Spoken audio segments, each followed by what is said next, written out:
வாழ்க இவ்வையகம் வளத்துடன் வாழ்க வாழ்க. வாழ்க இம்மாநிலம் ஆழ்ந்துணர்ந்து அமைதியாக.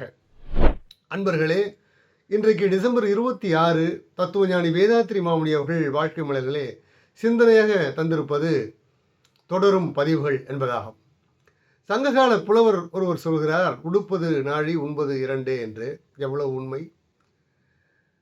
நாம் நின்றால் நம்முடைய கால் அளவிற்குத்தான் நிலம் தேவை, படுத்தால் 6 அடிக்குத்தான் நிலம் தேவை.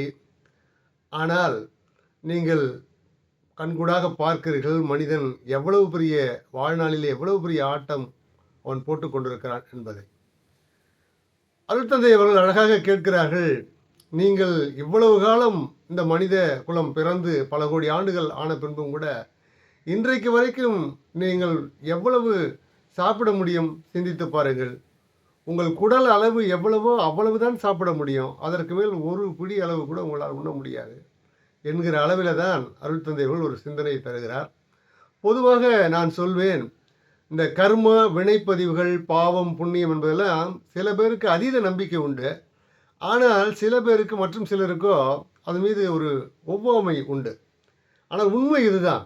என்ன உண்மை என்றால், மனிதன் பல கோடி ஆண்டுகளாக பிறந்து உருவாகி இன்று வந்திருக்கிறான் என்றால் அவனோடு கூடவே வந்தது என்ன என்று நீங்கள் சிந்தித்து பார்த்தால், அவன் உருவாக்கிய பொருட்களோ அல்லது உடை போன்ற செய்திகளோ அல்ல.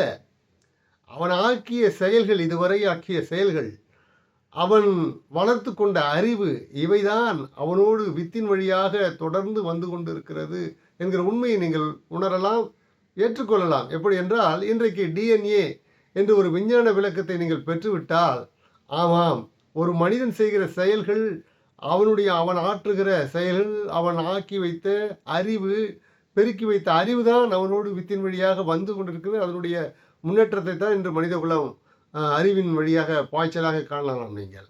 எனவே இதனை ஏற்றுக்கொள்வது என்பது இந்த விஞ்ஞான உலகத்தில் மிக எளிது.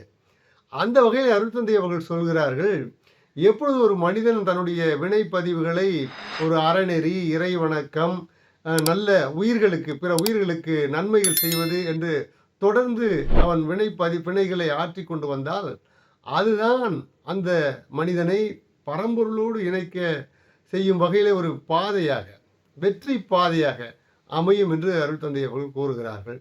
எனவே ஒரு மனிதன் தொடர்ந்து தன்னுடைய வினை செயல்களை, அதாவது வினை ஆற்றும் போது அவைகளெல்லாம் நல்ல செயல்களாக, பிற உயிர்களுக்கு உதவிகரமாக இருக்கும் வகையில், அறநெறி சார்ந்த வகையில் இருக்கும்படி அமைத்து கொண்டால் அதுவே தொடரும், அந்த பதிவுகள் அடுத்த சந்ததிக்கு தொடரும் என்று அருட்தந்தை அவர்கள் கூறுவதை இன்றைக்கு உங்களுக்கு சொல்லி சிந்தனையை நிறைவு செய்கிறேன். வாழ்க வளமுடன்.